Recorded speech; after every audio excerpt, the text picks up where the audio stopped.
Hello, I'm Levi, the garage movie guy, and yeah, I'm not in my garage. If you want to know more about that, I'll put a link down below to a video where I talk about it. But today I'm going to talk about animated movies. This is something I've been passionate about my entire life. I've always liked cartoons, and some of my favorite movies are animated films. I was one of those kids that woke up early on Saturday mornings. I got my cereal and sat in my PJs in the living room.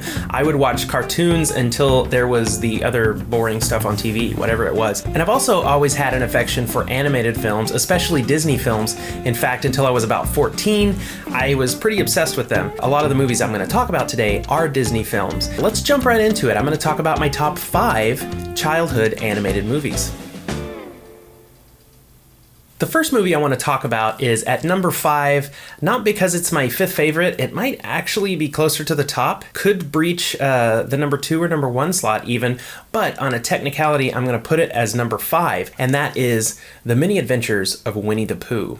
And the reason I'm putting that at number 5 is because it was actually a collection of 3 previously released animated shorts. And the 3 animated shorts that make up this film are Winnie the Pooh and the Honey Tree, Winnie the Pooh and the Blustery Day, and Winnie the Pooh and Tigger 2. And I've always felt a lot of affection for that silly old bear. This movie in particular, when it was released on Blu-ray, I just had to own it. And I previously mentioned John Fiedler, the voice of Piglet, in my Odd Couple review. We're making an 8 o'clock plane to Florida. I told you that when I sat down. And if you have not experienced any of the older original Winnie the Pooh cartoons, then I highly suggest you check them out.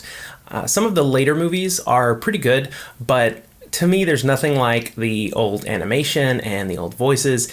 It's just really special. And I think something I liked about the show was that it captured what it was like to be a child and have that imagination when all your stuffed animals and toys would come to life. Before Toy Story, that's what we had, Winnie the Pooh. For my number 4 animated childhood film, we go from bears to foxes and talk about Disney's Robin Hood.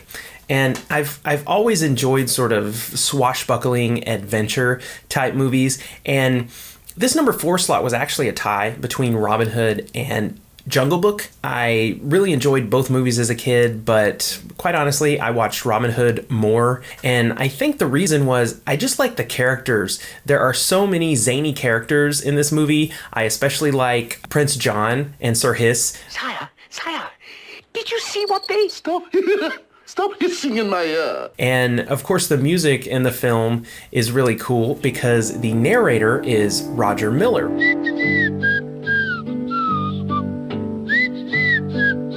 And if you don't know who Roger Miller is, he was a country and western singer in the 60s and sang novelty songs. Songs with titles like Dang Me, Do Whack-A-Doo, Chug-A-Lug, and of course my favorite, You Can't Roller Skate in a Buffalo Herd, which gives you some good advice actually when it says you can't change film with a kid on your back, which I imagine is true. But now that I have kids, I don't have to worry about that because we have digital cameras and I just have to snap like this on my phone. But anyway, that's beside the point. We're talking about Robin Hood. I've just always enjoyed the story of Robin Hood, coupled with the beautiful Disney animation of these animals and the voiceover work from the very talented voice cast. It's just always been one of my favorites. And speaking of favorites, right in the middle in my number 3 slot, it's Lady and the Tramp. I love dogs. I've always loved dogs. When I was a kid, I remember every year for, I don't know, 2 or 3 years at least, I asked Santa Claus for a dog, and specifically I asked him for a Cocker Spaniel. I never got one, but this movie is the reason for that. And you know, most of the reason I liked this film as a kid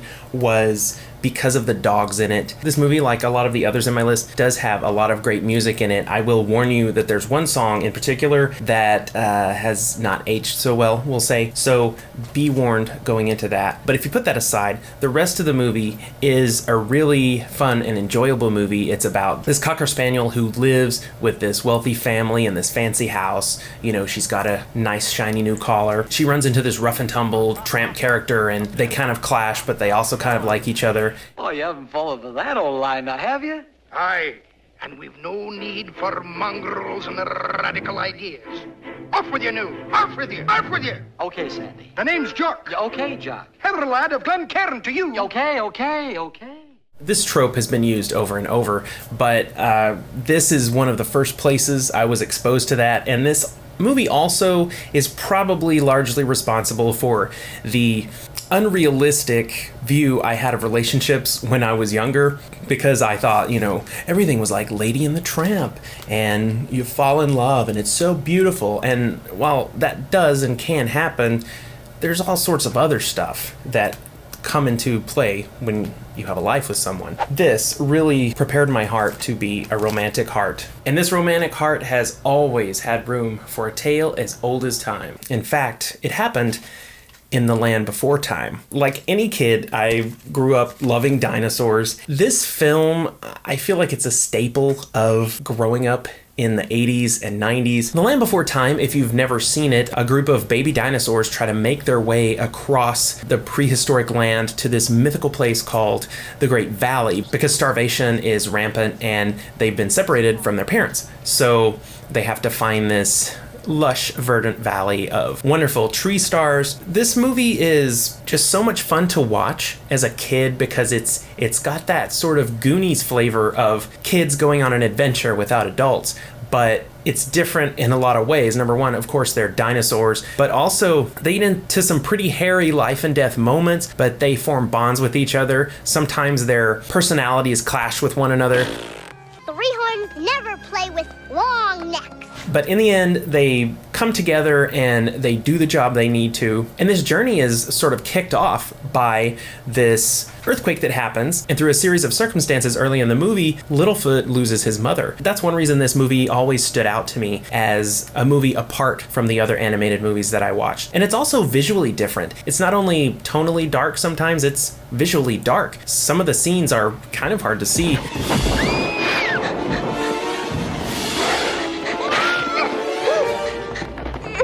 But I kind of enjoyed that as a kid. It stood out from the vibrant colors of Disney films that I watched. And I mean, what kid isn't going to enjoy watching baby dinosaurs? My son sure does. And The Land Before Time has spawned, I think, 8 to 12 to 15. I don't know how many sequels this movie has.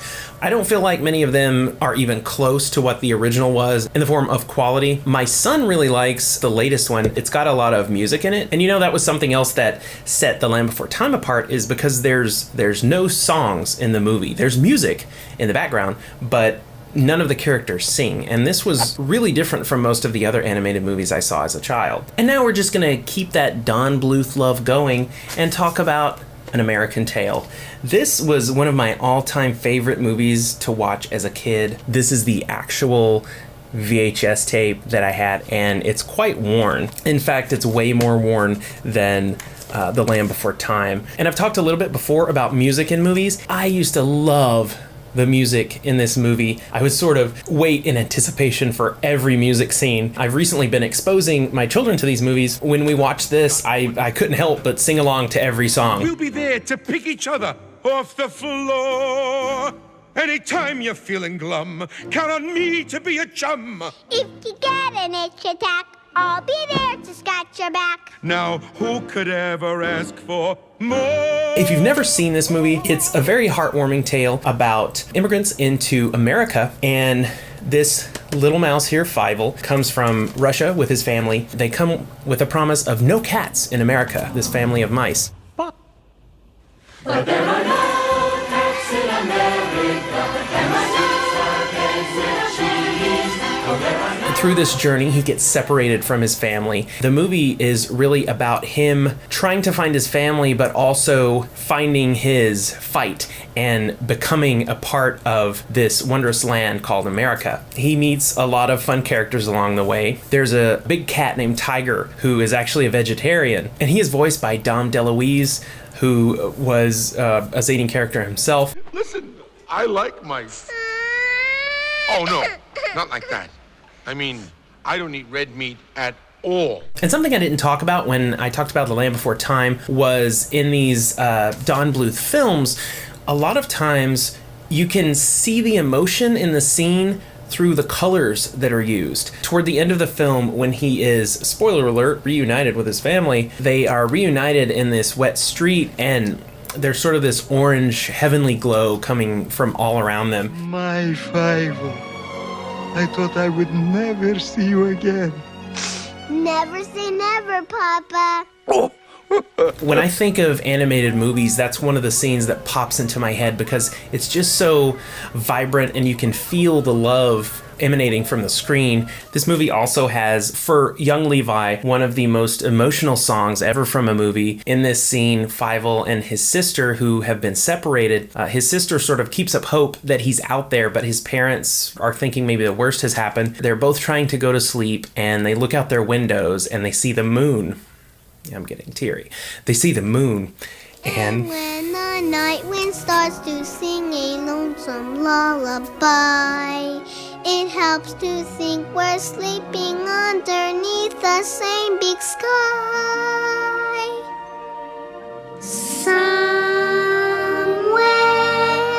out there, if love can see. these kids are separated and they look out the window and see this huge, beautiful moon. And they basically sing a song about, you know, if you can see the moon, I can see the moon. And that means we're together. This is ridiculous. So now, if I can pull it together and talk about this one song, the kids are separated. They're looking at the moon. They can each see it and they know each other's out there. The movie that made me cry, without even watching it, An American Tail. So comment down below some of your top animated films from when you were a child. As I said, I watched a lot of animated films as a kid. I tried to keep this to the films that I watched when I was younger because, as I said, I was really into Disney movies until I was 14 or 15. So I was really into The Lion King, Beauty and the Beast, Aladdin, all those movies that were released around that time I watched a billion times. But these movies are really tied closely to my childhood. Whenever I watch them, I'm transported back to that time.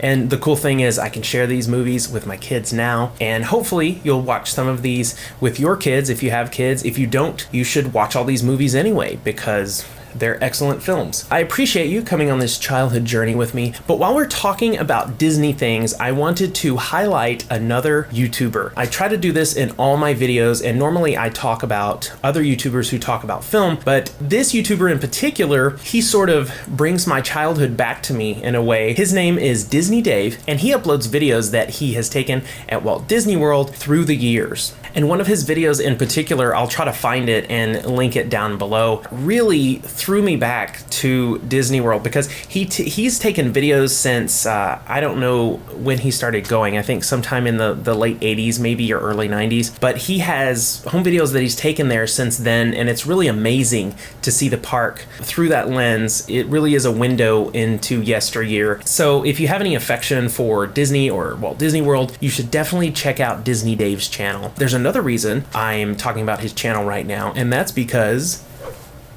of this little guy. Beauty and the Beast was almost on my top 5 list, but as I said, I wanted to concentrate on movies that I watched when I was younger, but Beauty and the Beast is one of my favorite animated films. By the way, if you like the animated film and didn't see the live action that was released recently, I suggest you do so. It was very enjoyable, and they sort of answered some of the questions that people have about the animated film and the problems that people have with it. But this is a little coin purse, and it's a character from Beauty and the Beast.